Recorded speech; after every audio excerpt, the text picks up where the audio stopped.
At 30,000 feet, the sky turned into a battlefield of iron-gray clouds and blinding lightning. Inside the cockpit of Flight 724, the unthinkable happened.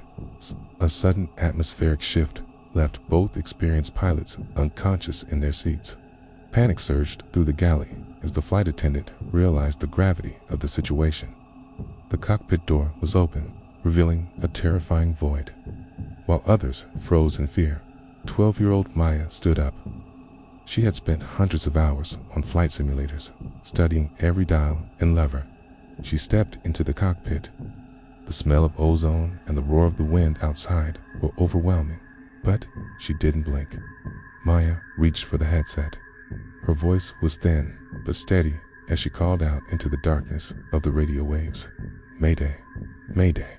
This is a passenger on Flight 724. The pilots are down. I need assistance immediately." Air traffic control responded, a voice of calm in the chaos. They began the grueling process of talking a child through a descent. The plane bucked against the gale force winds. Maya fought the yoke, her muscles straining to keep the nose level against the storm.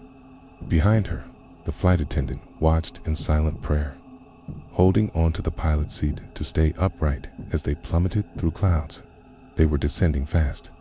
The altimeter spun downward. 20,000, 15,000. The ground was rushing up to meet them through the rain. Maya remembered her father's lessons. "Smooth movements," he had said. "Kessa, trust the instruments when you can't trust your eyes." As they broke through the cloud base, the runway lights appeared like a string of pearls in the distance, flickering through the downpour. Flaps down, gear down.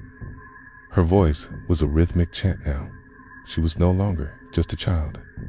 She was the commander. The wind tried to push them off course. Maya corrected, her eyes darting between the runway and the airspeed indicator.